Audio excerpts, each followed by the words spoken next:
Olá, eu sou Lívia Leão e esse é o Li no Livro.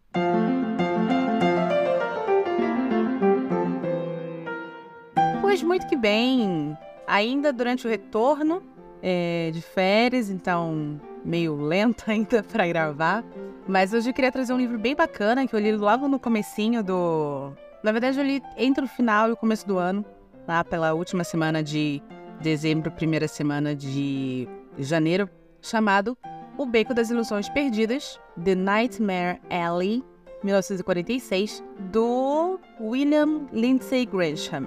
Para quem não sabe, o William nasceu em 1909, faleceu em 1962, até que novo, né, 52, 53 anos, mas vindo de uma vida meio caótica, uma vida onde ele era, por sinal, alcoólatra, foi médico voluntário lá na Guerra Espanhola, enfim. Então teve uma vida complicadinha. Ele nasce em Baltimore, se muda para Nova York ainda pequenininho, vive boa parte da vida lá, é meio que considerado até nova-iorquino em algumas biografias.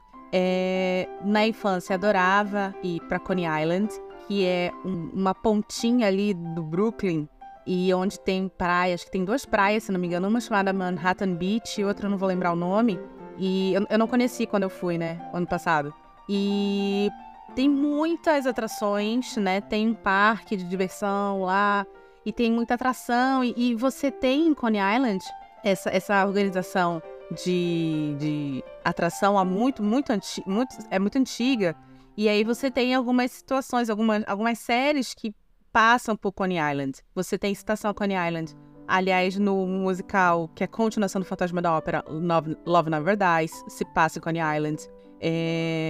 Aliás, é uma cenografia linda de Coney Island nesse musical. Você tem um seriado da HBO maravilhoso chamado Boardwalk Empire, que é exatamente a dominação do crime organizado e da corrupção policial da Irlanda, da galera da Irlanda, dos imigrantes irlandeses em Coney Island. E aí Boardwalk Empire porque você tem toda uma caminhada feita em madeira na beira da praia. Então, por isso esse nome. E aí você tem até a aceitação de Coney Island em American Horror Story Hotel, por exemplo, que é o da Lady Gaga, né? Que ela é uma vampira. Então, a gente também tem Coney Island ali. Mas enfim, William Lindsay Gresham, ele foi médico voluntário lá na Guerra Espanhola. Isso traumatizou ele profundamente, deixou ele com marcas severas mentais e emocionais, tanto que ele acaba indo pro vício em álcool meio que por causa disso. Ele também tinha muitos amigos, e especificamente um que era um ex-funcionário de um carnaval, que seria um circo itinerante. A gente vai falar mais sobre isso. E é esse conceito de carnaval que inspira ele a escrever 2 dos livros dele, que se passam nesse mundo, que é o Monster Midway e o nosso Nightmare Alley, Beco das Ilusões Perdidas.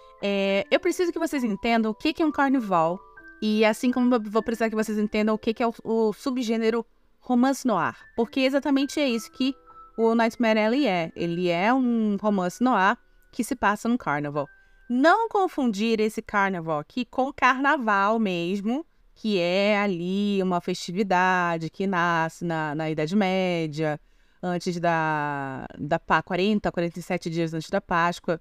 Não confundir, tá bom? São coisas diferentes. Embora tenha tenha nomes próximos, o carnaval mesmo nos Estados Unidos, que é aquele próximo do nosso, ele é o Mardi Gras lá em New Orleans. Tem um vídeo muito bom do Paulo Rezzutti que eu vou colocar, vou até anotar, que eu vou colocar na newsletter, tá? Então assina a newsletter que aí você tem acesso. Ou vai lá no site do YouTube lá do Paulo Rezzutti e coloca a história do carnaval, a história não contada do carnaval, que você encontra. Não confundir este carnaval lá com o que a gente tem aqui. O que a gente tem aqui, que se passa esse livro, e que é o que ele está citando também no outro livro dele, Monster Midway, é o que a gente teria como um ciclo itinerante que nasce dentro dos Estados Unidos em 1893, quando tem a Chicago World Fair. As World Fairs são exibições, são convenções, exibições gigantescas que começam na Europa, acho que a primeira em Praga, e aí depois tem uma muito famosa, que é de Londres, bancada pela coroa, e que elas começam como grandes exibições para propagar os avanços tecnológicos trazidos pela Revolução Industrial na Europa. Vão ocorrer várias durante séculos, e uma delas é essa de Chicago. Nessa de Chicago, tiveram a ideia que tinham ali um puxadinho no local onde estava rolando, falar assim, e se a gente não fizesse aqui um local onde a gente vai ter atrações circenses, a gente vai ter comida, a gente vai ter brincadeiras com premiações, e a gente pode até colocar ali umas barraquinhas de freaks, que seriam a exploração de pessoas com deficiências, com desabilidades físicas, PDCs. Isso é muito comum, isso foi muito comum nos Estados Unidos desde dessa Chicago World Fair, em 1893, até pós-guerra, até assim, 47, 48. Isso foi muito comum nas cidadezinhas norte-americanas. A gente tem esses circos itinerantes aqui no Brasil, mas a gente, obviamente, não vai ter exposição de pessoas e de criaturas falsas e coisas desse tipo. Mas, por exemplo, em Belém do Pará, que é de onde eu venho, tem um circo itinerante muito famoso, que é exatamente isso. Tem lá uma mini montanha-russa, um carrosselzinho, e era maravilhoso quando eu era criança ser levada lá. E ele sempre é montado durante o período do Círio de Nazaré. Então, é o Parque de Diversões de Nazaré. Acaba o período do Círio, ele desmonta só o ano que vem. É muito próximo. E esse circo itinerante, ali no interior dos Estados Unidos, ele é muito conectado também, obviamente, com as classes mais pobres, porque eram entradas muito baratas, tinha essa coisa do grotesco, essa coisa do true crime, que às vezes tinha lá, a da monga, da menina que solta raio, da sereia capturada, essas coisas. Então, a gente vai ter isso muito conectado com a classe mais baixa. E eu não acabei não pesquisando, mas agora verbalizando, fico pensando se o famoso circo itinerante do P.T. Ballroom não podia ser chamado de Carnival. Enfim, a gente tem também um monte de seriado que fala sobre isso. A gente tem Carnival da própria HBO, que acho que era do começo dos anos 2000. A gente tem American Horror Story de novo aparecendo com Freak Show, uma das melhores temporadas da série. A gente tem o fantástico filme Freaks, que é maravilhoso, maravilhoso. E o outro fantástico filme do David Lynch, meu favorito David Lynch, que é O Homem-Elefante, que também começa ali com um cara que precisa uma história real, né? Que era um cara que tinha uma má formação óssea junto com vários outros tumores no rosto.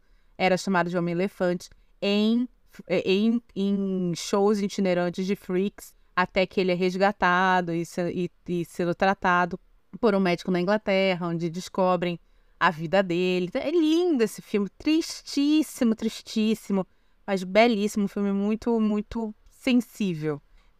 Enfim, voltando ao nosso autor, em 1939, ele vai fundar uma revista de true crime, ali já flertando com o que futuramente vai ser uma escrita dele dentro do gênero noir.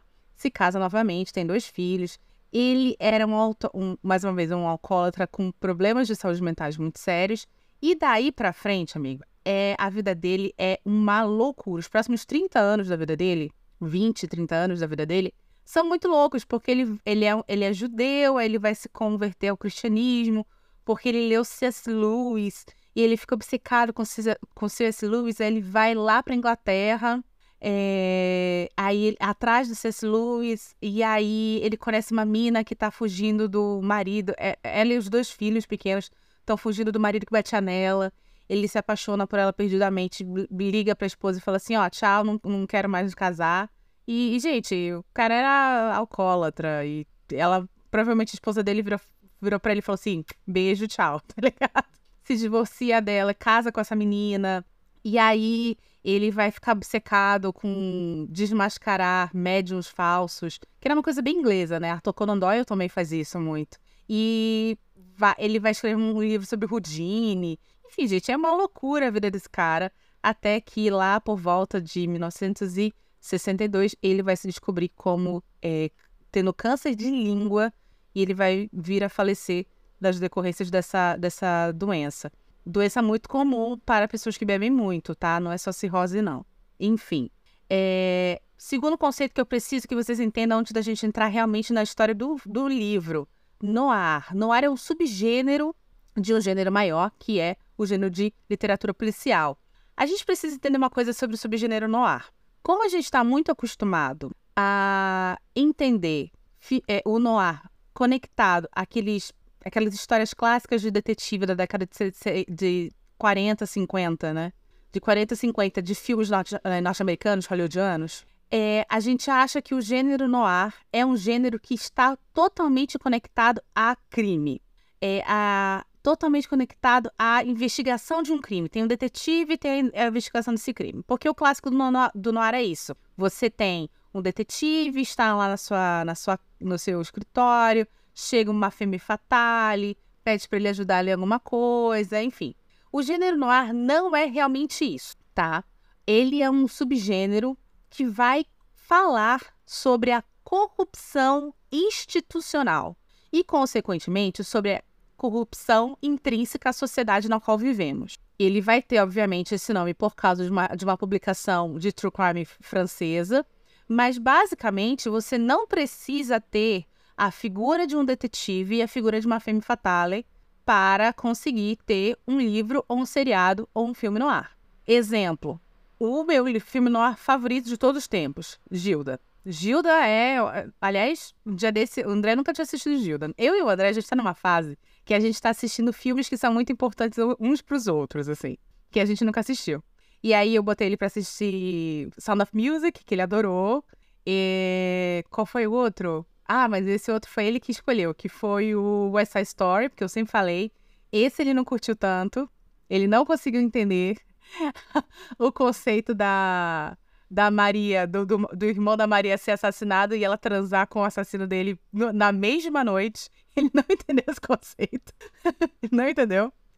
Aí ontem a gente assistiu Tinker Tailor Soldier Spy, que é um filme baseado no livro do John le Carré, que eu amo, que eu até vou reler, me deu muita vontade de reler pra trazer pra vocês. Mas enfim, e aí eu coloquei ele pra assistir Gilda, que é um dos meus filmes de infância.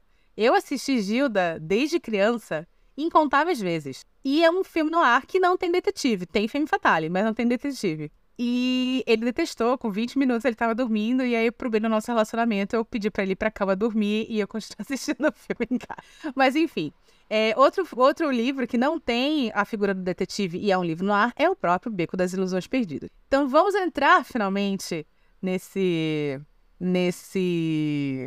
livro que foi uma leitura maravilhosa. Já digo aqui, eu adorei esse livro. Ele é muito, muito bom. Ele tem tudo aquilo que eu gosto, mas ele é um livro pesadinho, tá? Quer dizer, a gente já teve coisas bem pesadas. Esse mês em específico, se você assinou a newsletter ou tá me seguindo lá no @LiviaMulder, você já sabe quais são os livros desse mês.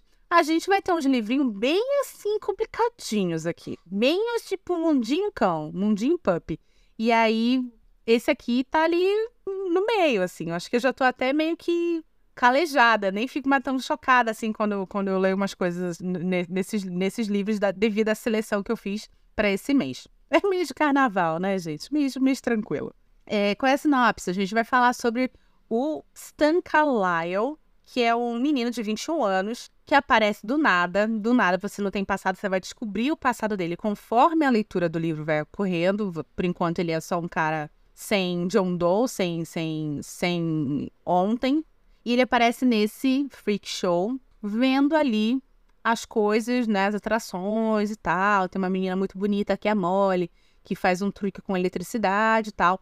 E ele vê, junto com todo mundo, o maior dos números de freak, que é um cara que o dono lá, o gerente, o showman do freak show fala que é um cara vindo de uma tribo e tal. E aí eles jogam um frango vivo pro cara, o cara destroça o frango com os dentes, um negócio horroroso, péssimo, assim, muito desumano. E ele fica chocadíssimo com aquilo, ele vai depois conversar com... Quer dizer, chocadíssimo, né? Mas ele fica assim, pô, pesado, plus 18. Aí ele vai conversar com o cara lá que apresentou o número, E o cara falou assim, isso aqui é óbvio que ele não é, né, de uma tribo que come coisas cruas e pessoas e tal. Ele é um cara que apareceu aqui uma vez, a gente precisa de uma atração grotesca, assim, porque atrai muita gente, dá muito dinheiro, que até hoje é real. Então, a gente pega e fala assim pra ele, assim, você não quer fazer um número onde você finge que você vai comer uma galinha crua, finge que você vai comer um peixe cru, finge que você vai, sei lá, destruir um rato, a dentadas. Você não quer? A gente finge e em troca eu te dou uma garrafa de gin. E o cara que escuta isso, que tem um problema de alcoolismo, topa. E aí o dono do Freak Show fica falando assim pra ele, então, mas nessa apresentação de hoje você pode, sei lá, puxar o rabo do rato. Nessa apresentação de hoje você pode arrancar o bico da galinha. Até que aos poucos ele vai transformando aquela atração freak que não era real em algo real. Ele fala pra isso, eu estou construindo um monstro aos poucos, utilizando então o alcoolismo ou qualquer vício de uma pessoa. Isso é muito forte, porque esse conceito inteiro vai permear o livro. O livro inteiro é sobre a transformação do Carlyle, algumas vezes pelas suas próprias decisões erradas, ou não, né? Não acho que não é um livro para juízo de valores, em um freak de alma. É, na verdade, um rise and fall de caráter desse personagem. E uma das coisas que eu mais amei nesse livro é isso. Esse livro tem personagens fantásticos e fabulosos e o autor, ele deixa você saber o passado desses personagens. Ele deixa você entender como a história pregressa, que é sempre uma história muito, muito ferrada. Vamos lembrar que esse livro foi lançado em 1946. Então você teve Segunda Guerra Mundial aí no meio. Antes disso você teve a Grande Depressão Norte-Americana por causa da quebra da Bolsa de Valores. Então, a gente está falando de um Estados Unidos de baixa renda, em um período muito pobre. E todos os personagens ali sofreram situações muito complicadas e muito horrendas e trágicas devido a isso. Você tem claramente personagens, alguns mais mesquinhos e piores, alguns mais doces e meigos, como a Molly, que é a menina lá que faz o truque da eletricidade. Mas todos eles são frutos desse meio. São frutos de um meio de uma sociedade corrupta, doente e empobrecida. É muito fantástico esse livro. Esse livro realmente é muito bom. Acompanhar essa evolução desse personagem do Carlyle, do Stan Carlyle, junto, obviamente, com os personagens ao redor dele, é interessantíssimo, mas no meio do caminho você vai topar com cenas muito pesadas e situações muito pesadas, assim. Mas para falar sobre isso, eu vou ter que parar aqui esse episódio e chamar os nossos patrocinadores, porque eu vou precisar entrar em algumas situações. Eu não vou contar o final do livro, tá? Porque eu acho que esse livro é um livro para ser lido e eu acho que o final do livro, ele é uma crescente, clímax, que ele termina lá em cima e de repente ele cai, mas ele não cai em qualidade, ele cai como eu posso dizer? Ele termina numa bad, assim, num vale da sombra e da morte, assim, sabe? Muito louco, mas assim, é uma caminhada muito, muito incrível para ser feita com esses personagens, para terminar de uma maneira trágica, assim. Então, não se preocupe, eu não vou contar o final do livro na segunda fase do episódio, mas eu preciso falar algumas coisas que são a respeito de uma segunda parte desse livro, que tem até uma passagem de tempo, que aí eu acho que pode sim atrapalhar algumas pessoas. Então, vou chamar aqui o meu patrocinador e quando a gente voltar, a gente conversa sobre isso.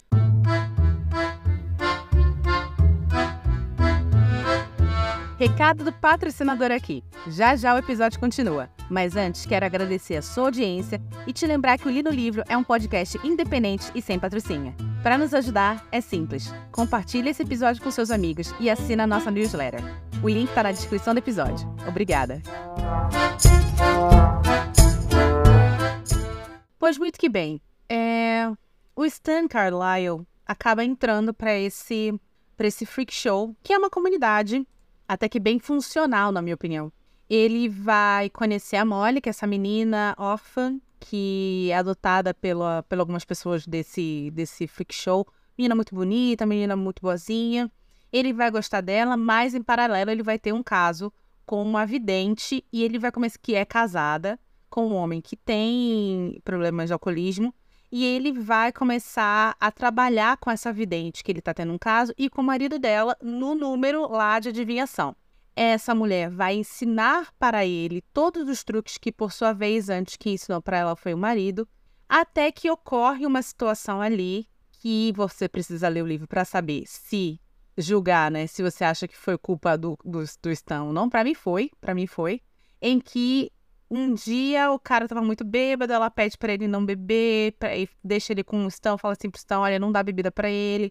O Stan muito apoquentado, com o cara lá querendo muito beber, dá uma bebida e supostamente o Stan não sabia que aquela bebida era querosene e o cara morre. Aparentemente, ele vai ter que conviver com essa morte, tá? Porque ninguém vai descobrir e ele vai seguir vida assim. Mas aqui você tem já a primeira grande mácula no caráter, entre aspas, deste personagem. Essa mácula só vai aumentar. Ele vai se casar com a Molly e vai ter uma passada de tempo. Quando se passa o tempo, ele não está mais no freak show com a Molly. Ele está atendendo como um grande mentalista. Esse personagem que ele cria para ele vai ter uma evolução durante a segunda parte do livro. E é bem bacana de ser visto isso, de como ele vai montando esse personagem nesse suposto ministro, que é um ministro que fala muito de Deus, mas ao mesmo tempo fala muito da espiritualidade e tal. Que lembra um pouco o que o cara lá fazia depois que ele vai para a Inglaterra, lembra o autor? Que ele fica correndo atrás de desmascarar médiuns e tal. Meio que esse personagem é um cara assim, um médium bem enganador, que é o Stan. Então ele tá trabalhando já com a Molly, com uns códigos inventados pelo cara que ele matou, sem querer ou não. Só que ele não tá mais atendendo dentro do freak show. Ele está trabalhando fora. Ele está trabalhando para um outro nicho. Ele tá fazendo atendimentos e demonstrações dos seus poderes psíquicos em festas de alta sociedade, com uma galera muito rica. E aqui a gente tem uma virada muito louca no destino desse personagem. Porque quando ele tá, no caso, né, ali no meio dos freaks, fazendo pequenas enganações com a galera que vai nesses circos itinerantes, que é uma galera muito pobre, que dá lá um penny, uma coisa assim, é uma coisa. Quando ele vira a chave e vai para esse tipo de público, que é um público com muita grana, o negócio lá é bem mais embaixo. Porque fica muito claro que dentro dessa sociedade, se o cara enriqueceu, ele não enriqueceu de uma maneira lícita. É sugerido isso, que ninguém ali que está assistindo com grana, né? Que está assistindo aqueles golpes que ele está dando, aquele personagem que ele está construindo, que ninguém ali chegou onde chegou sendo uma pessoa bacana. E aqui você vai ter um mundo de cobra engolindo cobra, de gente escrota engolindo gente escrota. E no meio disso tudo, ele tá casado com a Molly, no meio disso tudo, ele conhece uma psiquiatra que atende essa galera muito com muita grana, chamada Lilith. E para ela, é a primeira pessoa que ele consegue demonstrar exatamente quem ele é. Ele trata muito mal a Molly, ele gostava muito do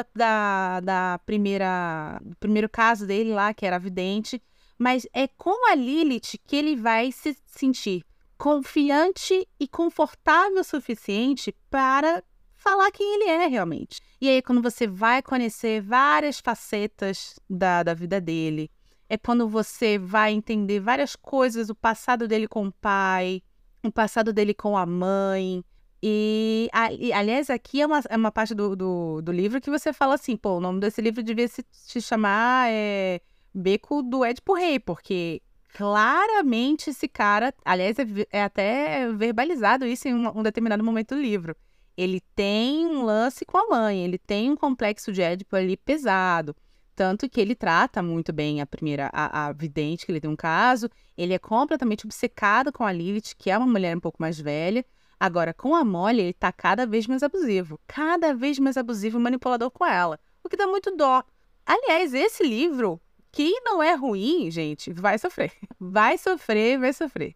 A Lilith em si, ela é uma personagem que, embora seja muito clássica da organização do gênero noir, que é a famosa femme fatale, perigosa, cheia de atitude e tal, ela tem um passado também muito trágico. Então, o autor, ele é muito bom nisso, mesmo que muito rapidamente, muito sutilmente, encaminhar o leitor para entender que aquele personagem tem algo por trás dele. Isso é muito bacana, ele não só joga o personagem assim para você.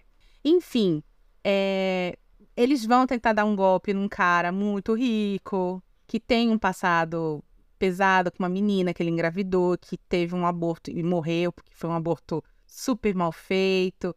Eles resolvem botar a Molly na jogada, vai dar uma merda gigantesca, e daí é pro final do livro, que é um negócio assim, é um crescente, e aí tem aquela queda do final trágico, triste, mundo cruel, sarjeta, assim. É fantástico esse livro. Tipo, sarjeta, é fantástico esse livro. Mas gente, é muito, muito bem feito, é muito bem escrito.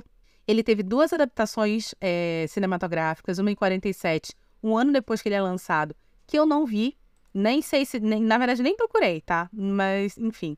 E ele tem a adaptação do Guilherme Del Toro, que foi em 2020, 2021, que esse eu assisti. Eu gosto muito desse filme, mas eu acho que o Guilherme, que eu chamo de Guilherme porque eu tenho certeza que se eu conhecesse esse doutor, eu ia ser super amiga dele.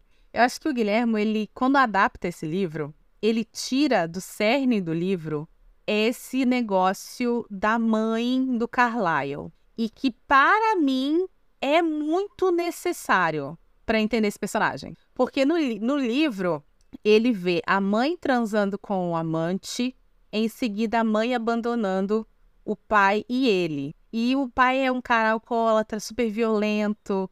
Quando o pai, no dia que a mãe abandona o pai fica tão possesso que ele precisa bater em algo, e aí o menino, o Stan, por sorte, não tá em casa, quem tá é o cachorro dele. Então o cara espanca o cachorro até a morte. E aí, depois que dá toda a merda lá com o milionáriozão, o fodão, que o Stan precisa sair fugido, ele vai procurar o pai, e aí ele meio que joga-se na cara do pai, enfim, é um lance bem bizarro.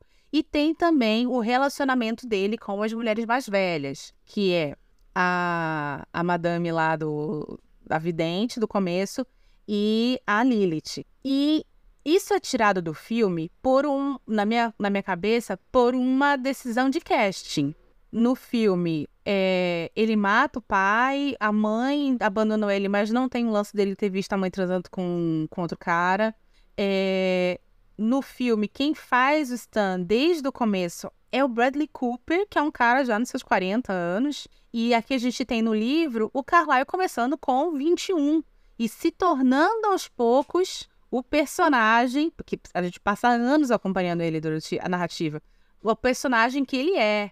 Então, eu acho que ter sido retirado esta questão, esse complexo de Édipo que esse personagem tem, atrapalha muito você entender também, por exemplo, o relacionamento que ele tem com a Molly e as coisas que ele vai obrigar a coitada da garota a fazer.